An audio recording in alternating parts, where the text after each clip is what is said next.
There have been a lot of low budget animated movies this year, and I won't lie, this one might be the best.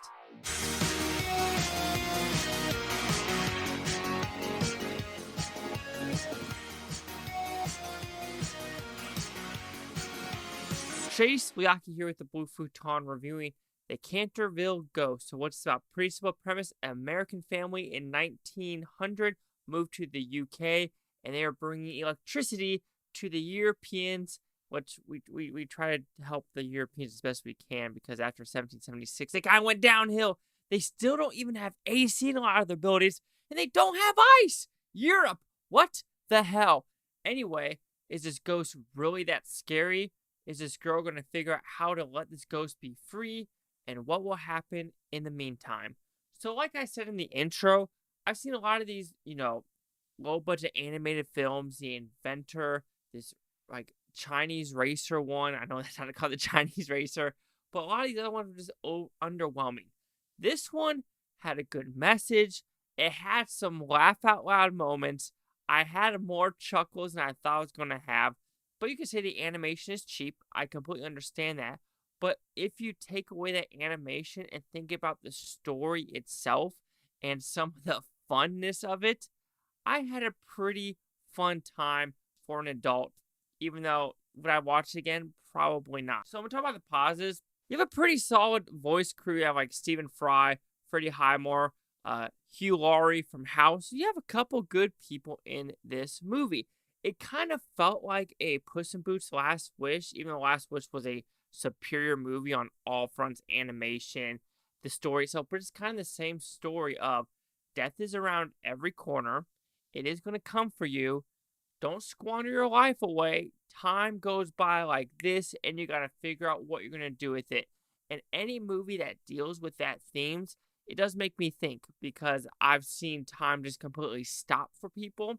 And it's heartbreaking, and that's my biggest fear is death. And I know for a fact that's something you can't stop. Like heights, you kind of get over. Death, it's going to happen.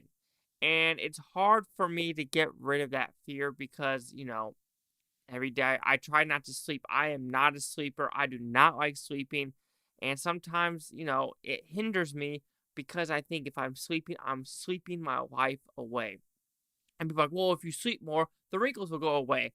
At a point, I'm like, do I care about wrinkles or enjoying life? And this kind of, I know I'm kind of going into a little rant, but this has the same way. And hysterical. The twin brothers are pretty damn funny. They have some good one-liners where I'm like, oh, that's funny. Okay, that works. That's pretty damn funny. And I do think it is funny where this ghost is trying to be scary, but it realizes it just can't. And the Americans are the ones that are like, yo, you're not scary. We've seen worse, and all the European or UK people are terrified of the ghost, and the Americans are like, "Give me a break. We want more of this stupid, crazy shit." And I found that funny. I truly did. I found that pretty hysterical and just cute overall. Where the Americans are like, "Look, you're a ghost. I don't care. Just stay out of my way." And all the Europeans are just terrified and need their teddy bears. Uh, Huge negative is the animation. It is very cheap, and you could tell there was not a lot of budget. I would say it did remind me of that one that Stephen Fry also was in The Inventor, or that Chinese racing one. But this one, it does hinder the story a little bit because we are used to like the Pixar's, the Disney, the DreamWorks that are like eye-poppingly fantastic, and sometimes you're like, whoa, that water animation, pretty damn good. That fire animation, pretty damn good. Just the overall facial expressions, pretty good. Here, it is pretty monotone. There's not a lot of movement in the bodies. It is very stiff. I completely understand that. And some people might say this is a straight to DVD movie, straight to, Shout Factory Blu-ray.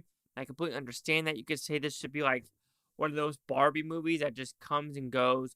One of those Disney Channel movies, Nick at Night movies. Sure, I understand that. And this was a Shout Factory release. So I think it's the first time I've ever seen a Shout Factory release in theaters. So congratulations, first time doing it. The tickets were actually kind of pricey for this one. So overall, The Canterville Ghost was actually a solid movie. Did it blow me away? No. Was it absolutely garbage? Absolutely not. This is a movie where I think kids and adults could go in and be like, that was a fun time. But do I see replayability? Not so much. The Canterville Ghost will receive a 3 out of 5 with Futons, which equals at 60%. So see the critics' news scores gave this one. So right now we're at a critics a 63% with 8 of them. No critic consensus and no audience score. Like I said, if you're looking for just a random kids movie, then you already seen Paw Patrol. I really doubt this is playing in a lot of screens, but if it is near you and your kids want to see a movie, this will work. 63-60. Chase, we hockey here with the Blue Futon. Like, comment, subscribe. Let me know things Futon, Toby, you Futon. What a great day. Now I can watch this today, tomorrow, week from now, month from now, year from now. I love every single freaking one of you. Seriously, I went in with low expectations, not seeing a trailer. I was nervous for the first 5 minutes because of the animation, but overall, I had a good time.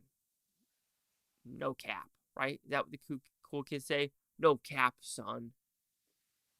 I thought capping means killing someone. Now it's telling a lie.